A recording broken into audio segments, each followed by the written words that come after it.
Important question number है ये हमारा, आंशिक रूप से भरे हुए समांतर प्लेट संधारित्र की धारिता। तो इसमें क्या कहा गया है कि हमको एक ऐसा संधारित्र दिया गया है, ये एक प्लेट P1 एक प्लेट P2, इनके बीच में हमने कोई ये पट्टी रख दी है जिसकी मोटाई T है, इसका क्षेत्रफल भी A है, इसका क्षेत्रफल A और इसका क्षेत्रफल A, यानी कि सबके क्षेत्रफल बराबर है, बस इसकी मोटाई जो है प्लेटों के बीच की दूरी D से कम है। तो हमें बताना है कि इसका जो कैपेसिटेंस हो जाएगी, धारिता हो जाएगी, वो कितनी हो जाएगी, उसका व्यंजक हमें स्थापित करना है। तो चलिए फिर स्थापना करते हैं, व्यंजक की स्थापना। माना संधारित्र की प्लेटों P1 व P2 के बीच, P1 व P2 के बीच D दूरी है, D दूरी है, जिनके बीच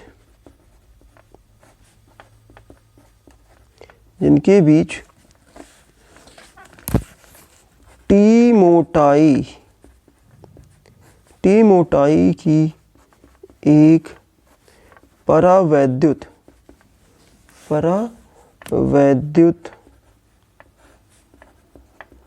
पट्टी रख दी जाती है।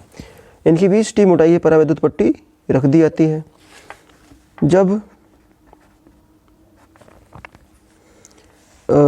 जब प्लेटों को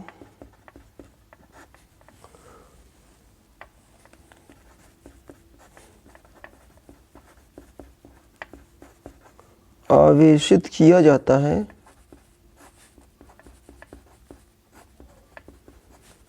तो प्लेट P1 पर प्लस Q आवेश आने के कारण यह प्रेरण से P2 पर माइनस Q आवेश प्रेरित कर देती है,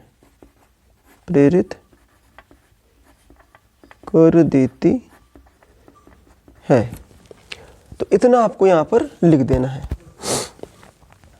ठीक, तो अब परावैद्युत पट्टी यहाँ पर तो वायु भरी है, यहाँ पर वायु भरी है और इसमें ये कोई परावैद्युतांक है, तो इसका जो परावैद्युतांक है वो है कैपिटल के परावैद्युतांक वाली पट्टी हमने यहाँ पर आरोपित कर दी है। तो अब देखेंगे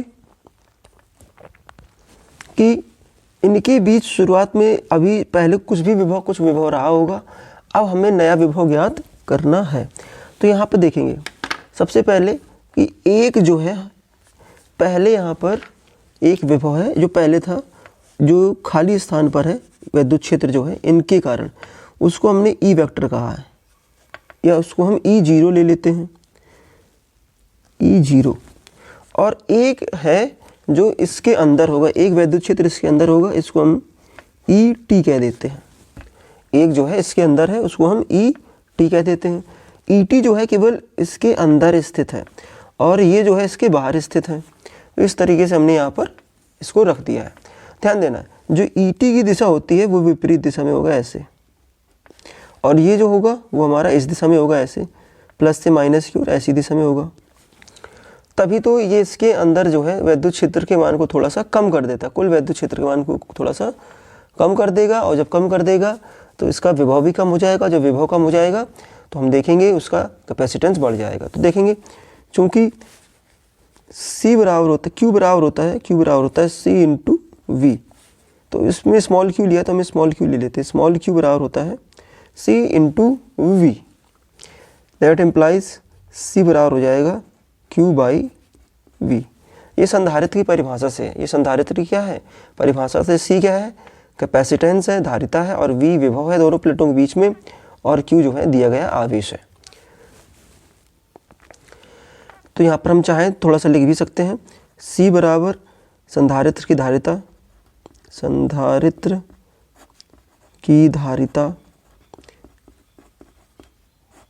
V बराबर है प्लेटों के बीच विभव, प्लेटों के बीच विभव और Q बराबर है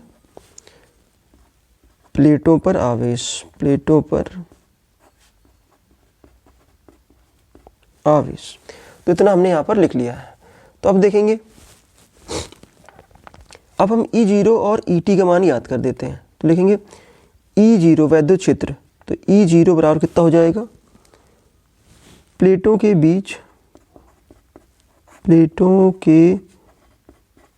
बीच खाली स्थान, खाली जगह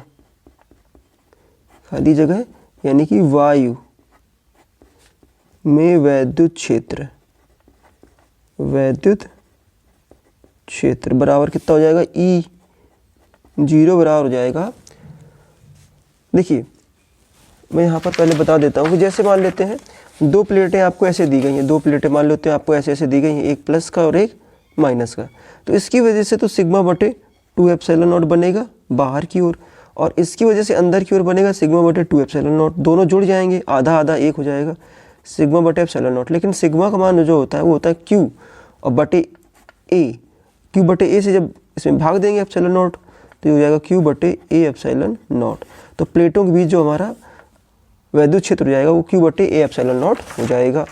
तो यहाँ पे लिख देंगे Q बटे A एप्सिलॉन नॉट, क्योंकि वायु है तो यहाँ पर परावैद्युतांक उसका K बराबर 1 हो गया है। फिर पट्टी में वैद्युत क्षेत्र बराबर ET जो हो जाएगा, ET बराबर हो जाएगा Q आवेश उतना ही उसमें भी बटे A और K एप्सिलॉन नॉट। आप सोच रहे हैं इसमें आवेश Q कैसे आ गया, तो देखो जैसे यहाँ पर प्लस आया तो इसमें भी आवेश प्रेरित हो जाएगा, माइनस माइनस माइनस माइनस, इस पर प्लस प्लस प्लस प्लस, तो फिर से वैसे उतना इसमें भी हो जाएगा। ठीक, तो अब हमने ET और E0 ज्ञात कर लिया है। तो अब लिखेंगे विभव प्रवणता बराबर क्या होता है, विभव प्रवणता से हमें पता है कि E बराबर होता है V बटे D। E बराबर कितना होता है, V बटे D। माइनस नहीं लगाया मैंने, यहाँ पर सिर्फ मैग्नीट्यूड लिया गया है। तो V बराबर कितना हो जाएगा, E इंटू D, यानी कि वैद्युत क्षेत्र और दोनों के बीच की दूरी। यहाँ पर E जो है हमारा वो E0 प्लस ET से मिलकर के बना है, तो यहाँ पर ये टोटल हो जाएगा, नहीं यहाँ पर जो मोटाइयाँ हैं वो अलग अलग हैं, D डैश इसलिए कर लेते हैं, तो इसको हम ऐसे नहीं लिखेंगे। तो अब हम यहाँ पर इसी परिभाषा का यूज करके प्लेटों के बीच विभव ज्ञात कर लेते हैं। तो प्लेटों के बीच विभव V बराबर जो हो जाएगा E इंटू D से। तो पहला है वायु में कितना हो जाएगा, E0, वायु में हो जाएगा E0 और वायु के बीच की दूरी कितनी है, देखें D माइनस T, बस इतनी सी जगह में वायु भरी है, बाकी में तो परावैद्युत भर दिया है। तो ये और प्लस ET और मोटाई कितनी इसकी T है। तो ये हो गया हमारा प्लेटों के बीच विभव। तो V बराबर कितना हो जाएगा, V बराबर हो जाएगा E0 का मान रख देते हैं Q बटे A epsilon not D minus T plus Q बटे A K epsilon not into T। यहाँ पर हमको क्या कॉमन है, Q A epsilon not common है, तो Q बटे A एप्सिलॉन नॉट कॉमन कर लिया, अंदर बचा D minus T plus T by K, इतना हमको अंदर बच जाएगा। तो V आ गया। अब जब V निकाल लिया तो इस वाले फॉर्मूला रख के C निकाल लेंगे। इसलिए धारिता C बराबर हो जाएगा Q बटे V। V का मान यहाँ पर रख देते हैं, तो Q बटे V का मान कितना है, Q बटे A epsilon not into D minus T plus T by K। तो ये तो इससे ये कट जाएगा और ये नीचे है तो ये चला जाएगा, हमारा ऊपर चला जाएगा, यहाँ पर आ जाएगा। तो C बराबर हो जाएगा A एप्सिलॉन नॉट बटे D minus T plus T by K। और यही हो जाएगा हमारा व्यंजक आंशिक भरे हुए कैपेसिटर की धारिता का। अब इसी में अगर इसमें चाहें तो एक स्पेशल केस निकाल सकते हैं। यदि t बराबर हो जाए हमारा d के बराबर हो जाए, t जो है वो d के बराबर हो जाए, अर्थात जो t है उसकी मोटाई कितनी हो जाए, ये पूरे d के बराबर पूरा भर दे, तो इसको हम कहेंगे तो c बराबर कितना हो जाएगा, c बराबर हो जाएगा a एप्सिलॉन नॉट बटे d minus d plus d बटे k। तो ये तो हो जाएगा हमारा 0, तो ये के ऊपर पहुंच जाएगा यहाँ पर, तो हो जाएगा a k एप्सिलॉन नॉट बटे d। तो इस तरीके से हम ये पूर्ण भरे हुए कैपेसिटर की धारिता निकाल लेंगे। ऐसे ही हम ये भी बना सकते हैं कि यदि अगला केस हम यहाँ पर ले सकते हैं कि यदि दूसरा केस वो ये हो सकता है कि यदि t बराबर जो है 0 हो जाए, यानी कि उसके अंदर कोई कैपेसिटेंस नहीं भरी है, तो c बराबर कितना हो जाएगा, c बराबर हो जाएगा a एप्सिलॉन नॉट बटे d माइनस 0 प्लस 0 बटे k। तो सीधे बचेगा a एप्सिलॉन नॉट बटे d। ये वायु से भरे हुए कैपेसिटर की धारिता आ जाएगी a epsilon not by d। तीसरा केस ये हो सकता है कि हम जो k बराबर है वो धातु ले लें। क्या ले लें, k जो है वो धातु है कोई, तो धातु का k जो होता है वो होता है अनंत, उसकी जो परावैद्युतांक होता है k बराबर होता है अनंत। तो c बराबर कितना हो जाएगा, c जो होता है धातु का, अगर धातु भर दी उसके अंदर t मोटाई की, तो a एप्सिलॉन नॉट बटे d minus t plus t बटे इन्फिनिटी, और t बटे इन्फिनिटी क्या हो जाता है, ये हो जाता है 0, तो ये वाला पोर्शन हट जाएगा। यहाँ पर हमको बचेगा a एप्सिलॉन नॉट बटे d माइनस t, अर्थात जो कैपेसिटेंस है वो इतनी कैपेसिटेंस, जो दोनों के बीच की जो इफेक्टिव मोटाई बची है वो सिर्फ वायु वाली बची है, इसके अंदर कोई भी वैद्युत क्षेत्र नहीं बचेगा, तो ये वाला हट जाएगा।